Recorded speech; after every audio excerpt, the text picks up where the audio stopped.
안녕하세요. 경매사건 박영식입니다. 저번 시간에서 바로 할게요. 자주 받는 부동산 질문 모음에서 이번에 정리하고 갑시다. 그래서 2편이거든요.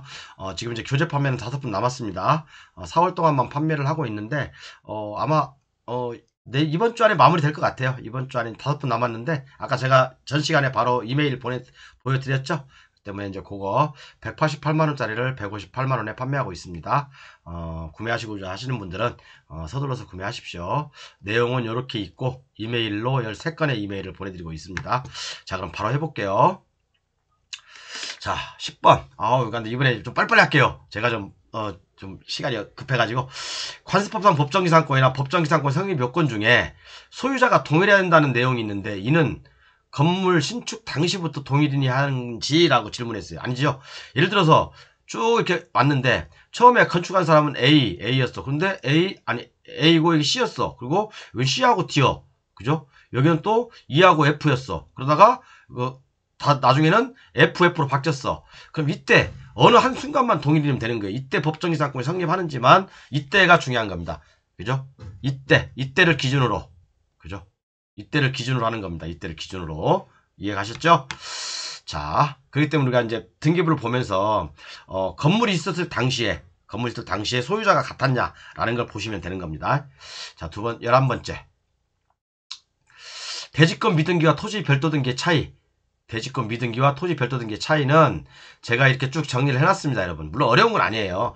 대지권 미등기는 말 그대로 그냥 미납 분양대금에 대해서 추가적으로 돈이 들어갈 수도 있고 안 들어갈 수도 있어요. 그리고 토지 별도 등기는 배당 요구를 하지 않은 경우 낙찰자가 별도로 인수를 해야 돼요. 인수조건이죠. 대부분 이제 매각물권 명세에서 인수조건 또는 이제 그 배당 요구를 했다. 저당권자한테 토지 저당권자 또는 뭐 압류권자 가압류권자한테 배당 요구가 신청이 있었다. 그러면 소멸되는 거고요. 배당 요구를 안 했다. 그러면 인수되는 겁니다. 그래서 배당 요구를 한 경우에는 이제 신청한 경우 소멸이 기본적으로 되지만 그 나머지 이제 여러 가지 또 중요한 내용들이 여기 있으니까 토지 별도 등기를 보십시오. 그리고 이제 대지권 미등기는 여러분들 보시면 대부분 분양대금을 미납을 했기 때문에 대지권 등기를 안 해주는 거잖아요. 그죠? 대지권 이전 등기를 안 해주는 거잖아. 조금 이따 설명해드리겠지만 어쨌든 간에 그래서 이제 우리가 경매 물건지라든가 전문가들은 그러죠. 추가 요금을 내야 된다. 추가 미납 대금을 내야지 내가 그 대지권도 가져올 수 있다라고 그런 아직도 그런 무식한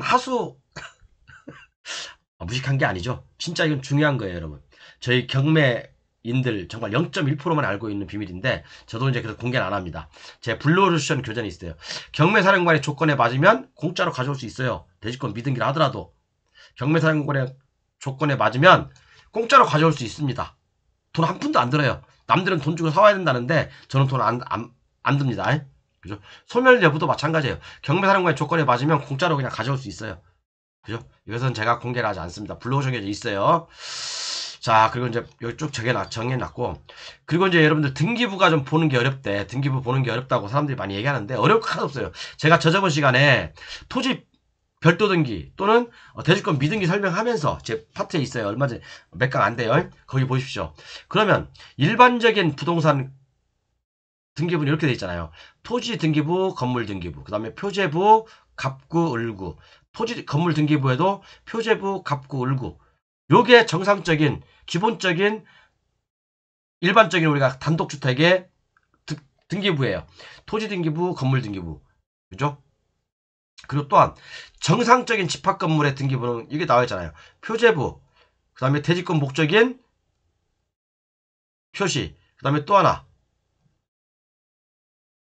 전유 부분에 깔고 있는 면적, 요렇게. 그러니까 집합건물이 있다면 이렇게 아파트가 있다면 대지가 있을 거 아니에요. 그죠? 이 아파트가 쭉쭉 있잖아요. 그죠? 아파트가 쭉쭉 있잖아요. 그러니까 첫 번째는 일동 건물이 차지하고 있는 일동 건물에 대해서 등기를 하겠죠. 보존 등기를 하겠죠. 그죠? 그리고 또 여기에는 이 일동 건물이 이 전체 단지에 차지하고 있는 비율이 이렇게 등기가 되겠죠. 그죠? 그 다음에 전유 부분의 등기. 내가 101호라면 101호에 대한 등기가 이렇게 되겠죠. 그리고 101호가 깔고 있는 이 건물의 지분. 이렇게 등기가 되는 게 이게 정상적인 집합건물의 등기부예요. 그죠? 정상적인. 그런데 대지권 미등기는 말 그대로 그거예요. 이 한동 건물이 깔고 있는 이 면적, 이것이 없는 거고, 또 이 101호가 깔고 있는 이 면적이 없는 거예요. 보이시죠? 표제부만 있고, 표제부만 2개야. 건물의 표제부만 2개야. 101호, 101동, 이게 101동이라고 합시다. 101동의 표제부, 건물이 쭉 1층, 2층, 3층, 4층 쭉 나와 있죠. 그 다음에 전유 부분의 표시, 요거 101동, 아니 101호, 101호만 나와 있어. 여기 보면 이 1동 건물이 깔고 있는 토지가 안 나와 있고, 또 전유 부분 101호가 깔고 있는 토지가 안 나와 있잖아. 이건 바로 갖고 읽고 넘어가잖아요. 토지 별도 등기는 뭐냐? 토지 별도 등기는 다 표기가 돼 있어요.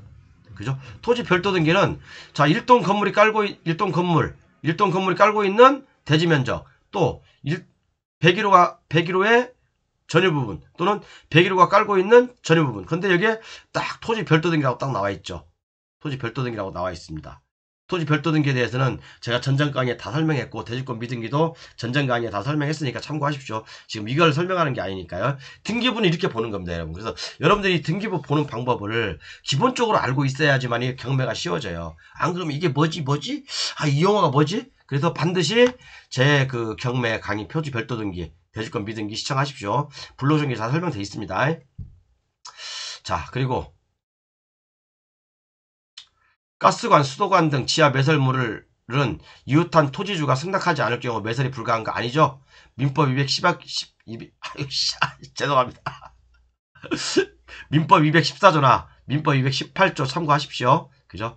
민법 214조에 또 대부분 판례에는 상린관계를 얘기하면서 주의소유 통행권을 주장할 수 있다는 얘기죠. 그죠? 그 다음에 수도, 유수관, 가스관, 전선 등 시설할 수 없거나 과다한 비용을 요하는 경우에는 타인의 토지를 통과하여 이를 시설할 수 있다. 다만 보상의 의무는 서로 합의를 봐야 되겠죠. 그리고 만약에 이걸 거부한다. 이 수도관, 가스관 이런 거 갖다가 거부한다. 시설하는 걸 거부한다고 했을 때도 민법 218조 참고해서 대법원 판례 또 하나 있습니다. 여기 보시면 읽어볼게요. 신축한 건물이 급수 공사를 위하여 관할 지방단체에 급수를 시에 어쩌고저쩌고 나와 있는데 재판을 청구할 경우에 해당 어쩌고 그래서 결국에는 막을 수 없다. 해주라. 그죠? 여기 민법 218조 1항에서 정한 수도 등 시설에 근거하여 시설 공사를 시행한 경우 수도 등이 통과하는 토지 소유자의 동의나 승낙을 받아야 하는지 소극 받을 필요 없다 이거죠. 해주면 더 좋고 땡큐고 그죠? 해주면 땡큐죠. 그 다음에 점유취득시효. 점유취득시효는 제가 저번에 낙찰된 사례를 들어서 설명해드린 적 있죠. 그러니까 이렇게 이제 토지가 이렇게 A 토지가 있고 이렇게 B 토지가 있는데, 자 A 토지 건물이 B 토지를 침범했어. 이렇게 침범했죠. 침범해서 이렇게 건물이 지금 20년 동안 지나왔어. 그죠? 자 그럼 여기서 제가 문제를 낸다고 했죠. 이거 모르면 개하수라고 제가 말씀드렸죠. 침범을 한 상태에서 20년간 평온 공인하기 점유시 사용했죠. 그죠? 제가 문제를 냈습니다. 옛날에 강의 때. 그죠? 2025년 현재 1월 1일 B토지 소유자가 매매 또는 경매로 소유권이 C로 바뀌었어. 이 B토지 소유자가 C로 바뀌었어요.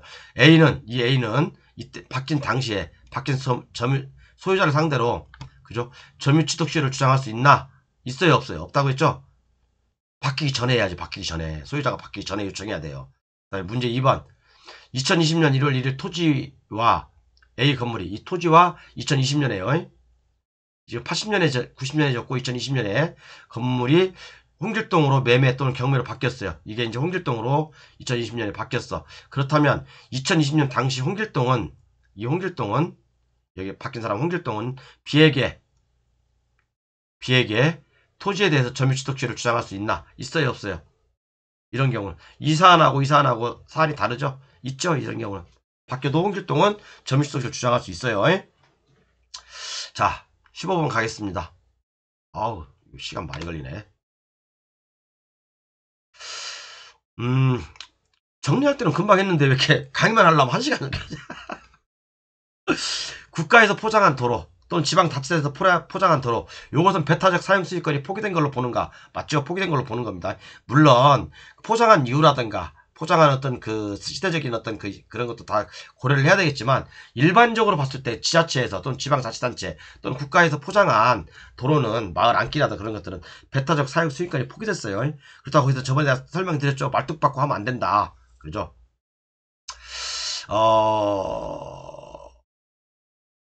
요거 현황도로, 관습상 도로. 아유, 오탈하네 또. 죄송합니다. 여러분 급하게 만들다 보니까.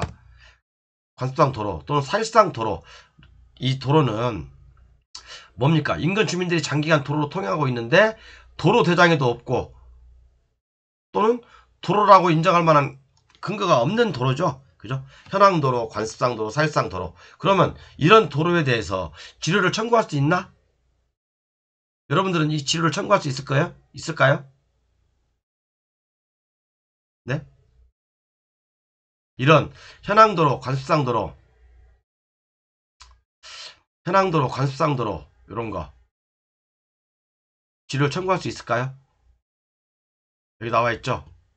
배타적 사용 수익권을 포기한 것으로 봄이 상당하다. 그죠? 사용 수익이에요. 사용 수익. 배타적 사용 수익권이 포기됐다. 사용하고 치료를 받을 수 있는 수익권이 포기된 걸로 보는 거예요. 그렇기 때문에 치료 청구할 수 없다. 그게 바로 대법원 판례 입장입니다.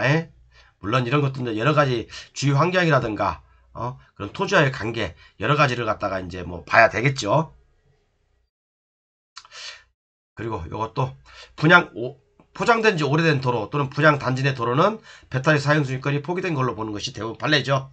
그 다음에 지적상 도로와 현황도로가 불일치할 때 현황도로를 막을 수 있나? 그러니까 이 말이 뭔 말이냐면 지적상 도로는 이렇게 돼 있어. 이렇게 나 있어. 지적상 도로는 이렇게 표기가 돼 있어. 그런데 현황도로로 이렇게 사람들이 통행을 해. 이렇게 현황도로로. 이 지적상 도로는 실질적으로 도로가 없는 거죠.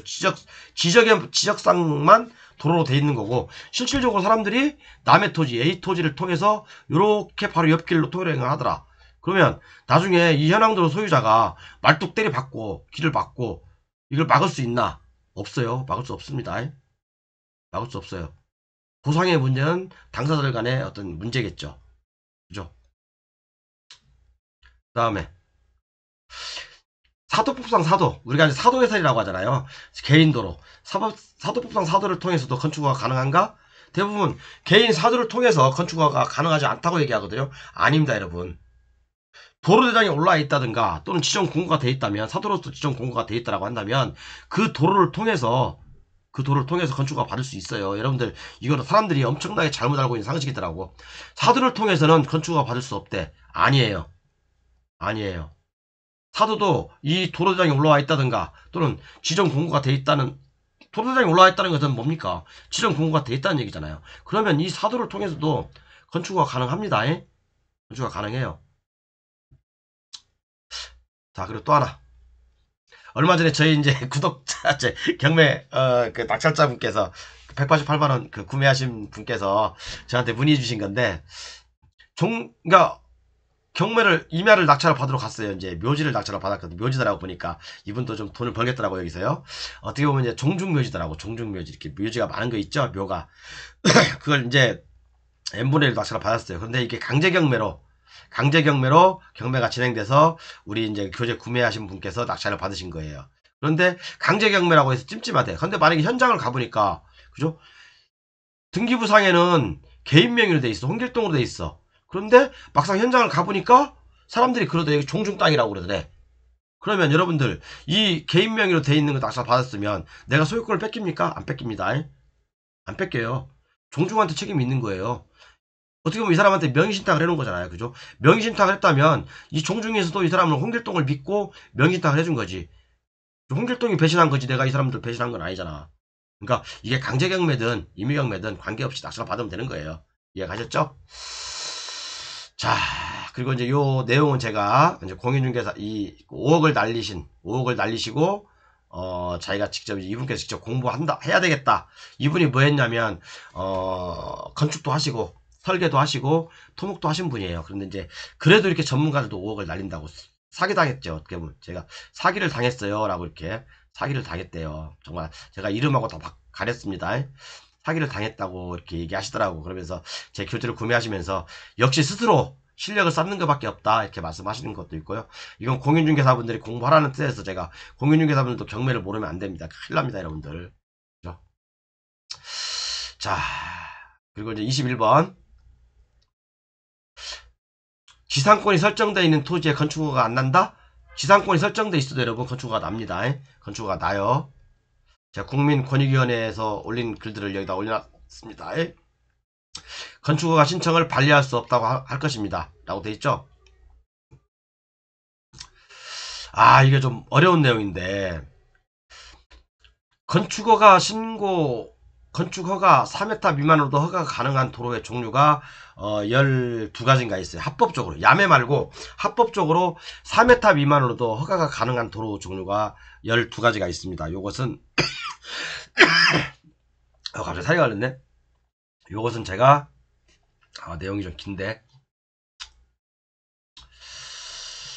내용이 좀 긴데